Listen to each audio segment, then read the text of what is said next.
$80. That is what Jack had in his pocket the Tuesday they opened the gate and let him walk out.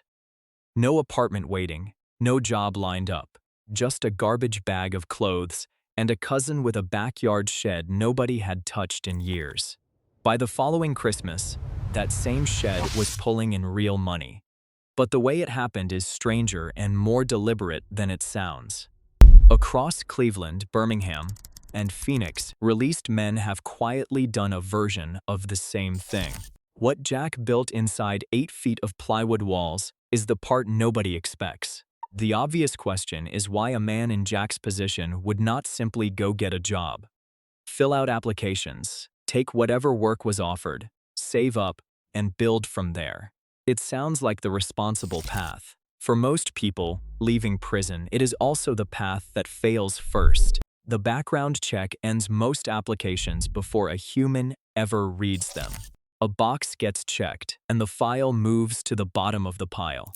Released men in Cleveland describe applying to 30, 40, 50 positions in the first month and hearing nothing back. The jobs that do call tend to sit on the far side of the city, and a man with no car and no license has no reliable way to reach them. Bus routes do not run on warehouse schedules. Then there is the trap underneath all of it. To rent a place, you usually need steady income. To hold steady income, you usually need to be reachable, rested, and close to the work. With no address and no transport, the two requirements lock against each other, and the man in the middle cannot satisfy either one. One man in Birmingham, who served 9 years, described the first 90 days as running in a circle that got smaller every week. This is why the shed mattered. It was not a backup plan. It was the one fixed point in Jack's life that asked nothing of him. No rent, no commute, no application, no box to check. 4 walls he already had access to on day 1. The job market told Jack no before he opened his mouth. The shed just sat there and said yes. The first move Jack made addresses something most people would not identify as the priority. Before income, before tools, before a single customer, Stwentman's workspace. Not a place to sleep, a place to make something. The shed in his cousin's backyard in Cleveland measured roughly 8 feet by 10. Concrete floor, 1 window, a door that did not quite close. For years it had held a broken lawnmower, paint cans, and a stack of warped lumber nobody threw away. To most people it was junk storage. Jack saw the only commercial real estate he could access for free. Here is the logic. A trade needs a fixed location where work can happen on a schedule. Renting even the cheapest commercial unit runs several $100s a month.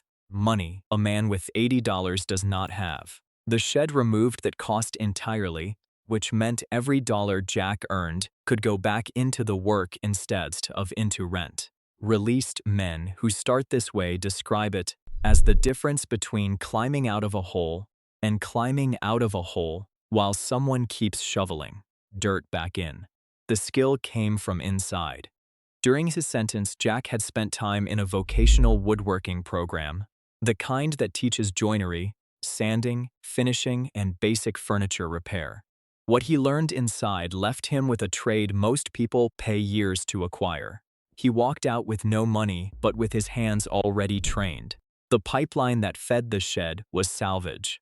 Cleveland, like most older cities, puts furniture on the curb constantly.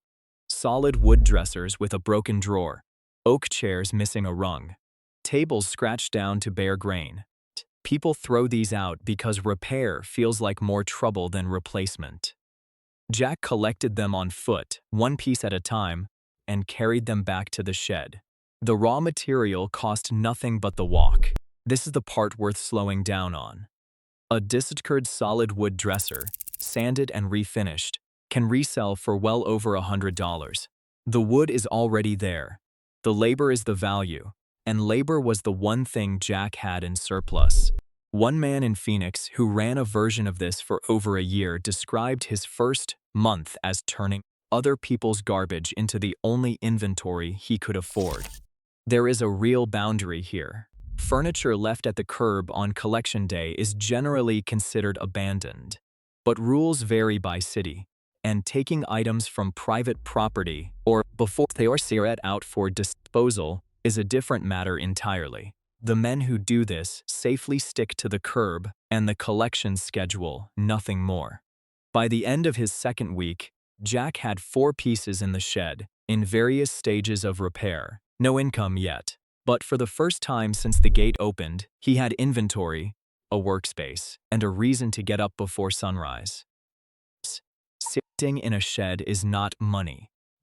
The second method is the one that separates the men who build something from the men who end up with a shed full of half-finished projects and no way forward. It is the jump from making things to getting paid for them. The naive approach is to wait until everything is perfect. Refinish all 4 pieces flawlessly, photograph them, list them online, and hope a stranger pays full price. The problem is time. That approach can take a month before a single dollar arrives, and a man with $80 cannot wait a month. What Jack did instead was price the first piece to move, not to maximize. The first refinished dresser went up on a free local marketplace, listing for $20. Not because $20 was the value, because $20 was the price of a transaction. And the transaction was worth more than the margin. A man rebuilding from nothing needs proof more than he needs profit. The dresser sold in 2 days to a young couple furnishing their first apartment. Jack delivered it on foot with his cousin's help. That $20 was the first money he had earned legally and independently since before his sentence. But the money was not the point. The couple asked if he did other repairs. He said yes. They mentioned a neighbor with a wobbly dining set. This is the quiet mechanism underneath the whole story. The first low-priced job is not a sale, it is an audition. Released men in Atlanta who build this way describe the first 3 or 4 cheap jobs as buying a reputation at a discount because each finished piece walks into someone's home and sits there as a working advertisement. The dresser in that apartment did more marketing than any listing could. Jack reinvested almost immediately. With his first earnings plus a portion of the $80, he bought sandpaper in bulk, a can of quality wood stain, and a second-hand orbital sander for around $40. That sander cut his finishing time roughly in half, which meant he could turn 2 pieces in the time one used to take. The math of the shed started bending in his favor.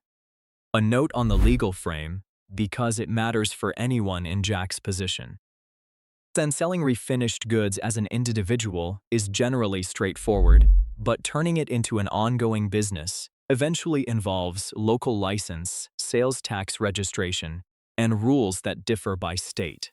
Parole conditions can also restrict certain kinds of work and travel. The men who last are the ones who check those boundaries early, rather than after a problem appears. By the end of the first month, Jack had sold 6 pieces, none for much. Together, they had done something more important than pay him. They had told the neighborhood he existed. The third method is what turned a man fixing furniture into a small operation. It addresses a problem most people never plan for, which is the problem of getting enough work without spending money to find it. Advertising costs money Jack did not have. Paid listings, flyers, business cards printed at a shop. All of it requires cash up front with no guarantee of return. The men who succeed at this almost never advertise in the traditional sense. They engineer referrals instead. The engine works on a simple loop. Every finished piece goes home with the customer. Every satisfied customer knows other people with broken furniture.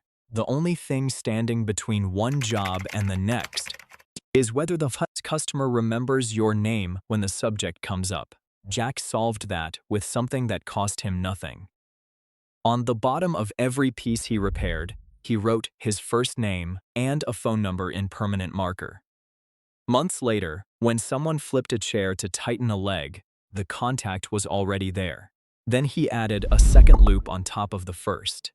For every customer who sent him a new paying job, Jack knocked a small amount off their next repair. It cost him almost nothing, and it turned ordinary customers into people actively looking for work on his behalf. One woman in Memphis who ran a refinishing operation this way described her customers as an unpaid sales team that grew every single month. The volume changed the nature of the work. By the third month, Jack was no longer chasing curb furniture for inventory.